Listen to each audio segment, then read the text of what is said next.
everybody, welcome to my promoter's blog for today, Sunday, February 25th. Last night, we were in Morristown, Tennessee, Innovate Wrestling in Morristown, Tennessee for the Motown Showdown. It was phenomenal.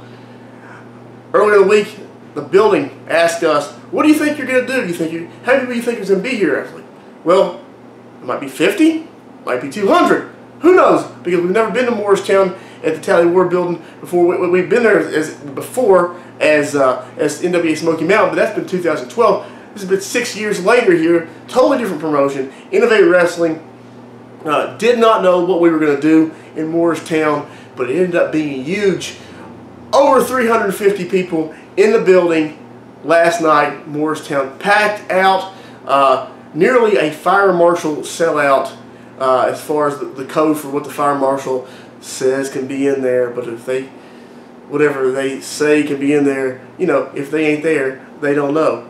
But like I said, we didn't pass the fire marshal code, so okay. All right, so great night in Morristown. Huge crowd reaction for Elliott Russell. And let me tell you right now, Elliott Russell is the reason that we did what we did last night in Morristown.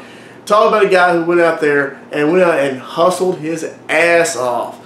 He went out there and I think he went to the neighborhoods and literally put flyers in people's newspaper boxes, not mailboxes. That shit's illegal. Can't put the shit in the mailbox. Can't tamper with the USPS because that is a fucking federal law and nobody wants to go to jail for that shit. So Elliott Russell, if anybody asks, he put that shit in the newspaper boxes. In the newspaper boxes, and we drew a massive, massive house last night. Very pleased with how everything turned out. And what a reaction for Elliott Russell last night. And everybody, the whole crowd, the whole event was awesome. Had an awesome women's match last night. Had an awesome tag team match. Great reaction for another hometown hero there, Keith Knox, and he teamed with Wayne Atkins. And an incredible matchup. And the whole show was just awesome. I could not be pleased any more than I am right now with how great this event was. But there's no rest for us. Coming up this Saturday, we will be home, sweet home, Kingsport, Tennessee. It's not our normal venue, the Civic Auditorium, but we will be at Colonial Heights Middle School in Kingsport. First time we've ever been to Colonial Heights Middle School. We were looking for a building for this, to host this great event for the NWA World Heavyweight Championship. And Colonial Heights Middle School, they stepped up and they're the ones that decided they were going to take on this event. Tradition rises this Saturday, Kingsport, Tennessee. It will be, as I get the poster over here, let me look here, the NWA World Heavyweight Championship will be on the line as Nick Aldis comes to Kingsport. This is about like the 10th, 12th NWA World Heavyweight Championship match that I promoted. But this is the first under the new regime. I never thought, when Billy Corgan bought the NWA away from Bruce Starr, I never thought that I would ever be able to promote another NWA World Heavyweight Championship match. But you know what? It's here. It's coming. One more time, at least one more time, I will be a promoter for the NWA World Heavyweight Championship match as Devin Driscoll challenges Nick Aldis. Also, a great card. Mixed tag team match coming up. Mixed tag team match coming up this Saturday as Nicole Payne and her husband Lenny Stratton take on Sarah Dox and Jeff Conley. Special stipulation in this match: if Jeff Conley or Sarah Dox gets the pin in this match, Jeff Conley will become the TV champion. But if they lose, the Rogue Six will break up for good. Interesting fact: last night the title was on the line as Jeff Conley took on Lenny Stratton. Last night, yeah, if he would have won the title last night, the only thing that could have been on the line was Nicole and Lenny's marriage. So luckily, the marriage will not be on the line coming up this Saturday, but the fate of the Rogue Six will this Saturday in Kingsport at the Colonial Heights Middle School. Like I said, I don't have a co-host this week, so nobody's yelling at me, so I got to look down and check my notes here, see what I have here. All right, here's a Q&A for this week. I had a few people ask me some questions, submit me some questions, so 5 questions I'm going to answer today. Somebody asked, how do you get started in professional wrestling? Well, the easiest way to get started in professional wrestling right now, and this is the way that I got started, you need to go to your local independent promotion, you need to go to the promoter and ask them, hey, what can I do for you? Don't say, hey, I want to start in wrestling. I want to train and I'm going to be your champion. Because you're not going to train. You're not going to be a fucking champion. You're not going to... You know, here's the thing that's always got me. When guys are starting out, every wrestler starting has 3 fucking things picked out.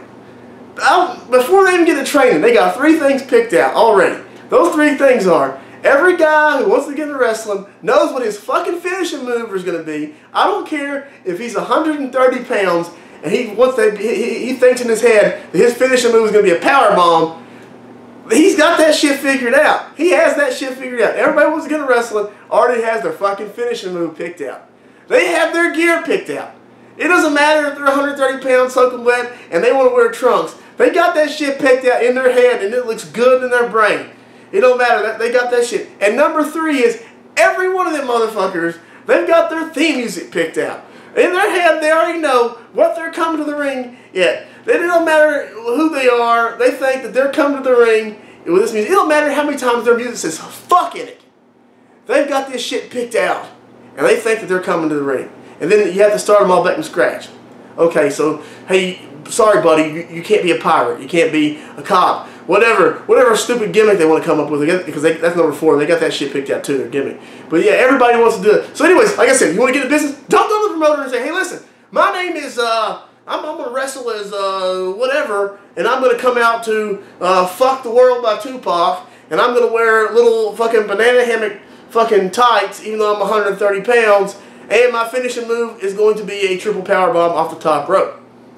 Don't fucking do that. Just go say, hey, what do you need help with? Can I put up the ring? Can I do this? Can I do that? Eventually, you do that shit long enough, somebody will train your ass. Somebody will say, hey, you know what? You'll get some advice. Make friends with the wrestlers. Gain their respect. From that point, it's real easy to get in the wrestling business. I'm not going to say it's easy to get in the wrestling business. That's definitely not the case. But if you go and you're respectful and you're willing to do whatever it takes, which that's the hard part. If you're willing to do whatever it takes, yeah, you can get in the wrestling business. But you got to be able to do whatever it takes. You got to train your ass off, and you got to be respectful. All right. Biggest crowd reaction I've ever heard. This topic came up last night because Elliott Russell got a giant crowd reaction in his hometown last night. He picked up Big Chris Richards, 315 pounds, picked him up over his head, body slammed him. Crowd went crazy when he got the pinfall there, victory. So the question came up, was that the biggest crowd reaction you ever heard? Unfortunately, it was not. But it was a giant crowd reaction. But when I tell you who the crowd reaction was, not even Elliott will be pissed about this. 2013 NWA Smoky Mountain Cup.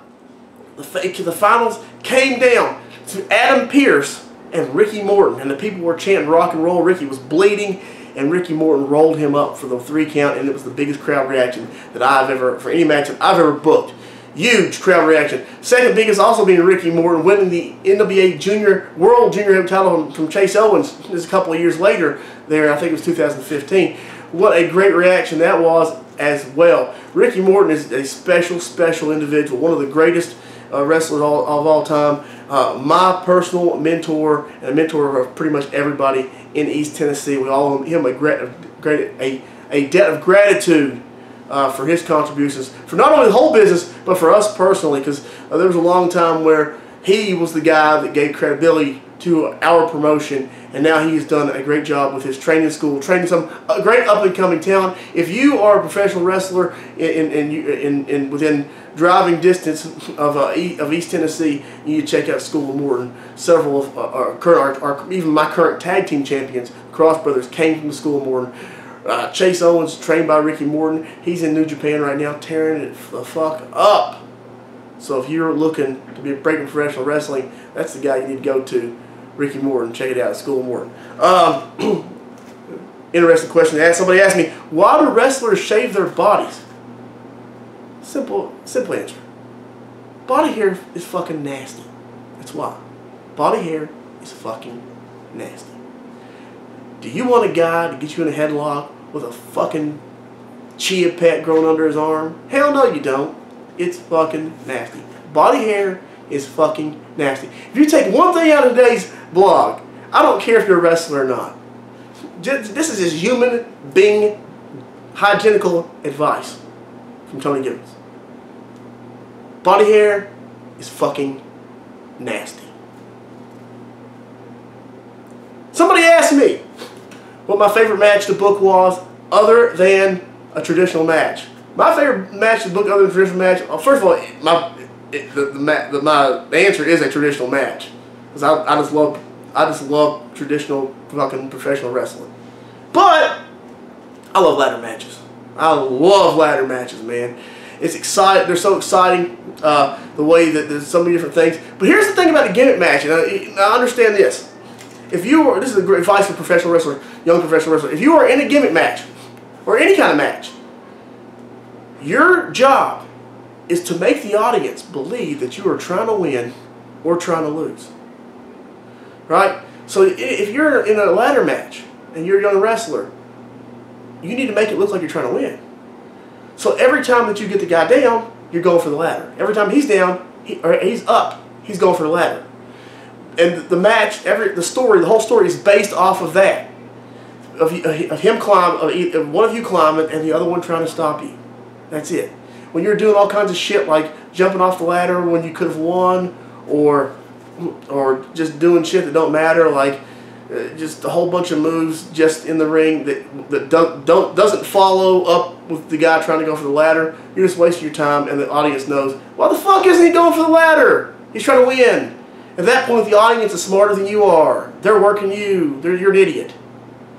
But every time, I mean, if you're in a ladder match, or if you're in a cage match and the rules are to escape from the cage, every time the guy's down, the whole story needs to be based about one of you trying to escape from the fucking cage at all fucking times. There may be a situation where you're trying to tell a story where you're trying to wear the guy down a little bit, but at any point, every spot needs to be based around you trying to win or trying not to lose. That's the thing. I'm off my fucking diatribe, off my rant there for that. But remember that, young wrestlers, your goal is to make the audience believe that you are trying to fucking win and try not to fucking lose. Next question.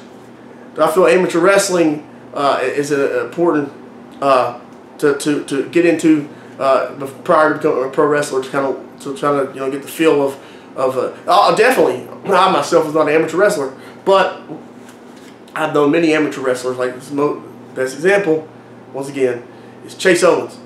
I don't think I can have a podcast without mentioning this motherfucker. But yeah, great #1 wrestler in the state of Virginia when he was a senior in high school, and he was actually wrestling for us too, which is kind of weird. But he was #1 wrestler in the state of amateur wrestler in the state of Virginia at the time of his senior year. So passed up on a lot of college scholarships to enter professional wrestling because that's what he loved, and you know what? It paid off for him. I mean, those 4 years of college, who knows what could have happened? He could have got hurt, and he wouldn't be in New Japan today. We don't know. But like I said, what he did paid off for him. It worked out. He's having a fucking time of his life and making a ton of money and kicking ass in Japan and making us all proud. All right, that's my 5 questions. And now the quote of the day. Quote of the day. Quote of the day is this: you are not good when you say you're good. You are good when everybody else says you're good. A lot of people can claim, hey, I'm great, I'm great. And that's cool. You can say you're great if you're really great. But the only way that you know that you're really great is when other people say it. Anybody can say that shit. Anybody can talk shit. A long time ago, when I was a promoter, I used to say I was great. Nobody else said I was great, so I sucked. When you're good, everybody else will tell you so, that you are. Don't make the mistake of thinking that you're great and before the other people say it, because you're just a pretender. Nobody likes a fucking pretender. You need to fucking put your head down. You need to get to work.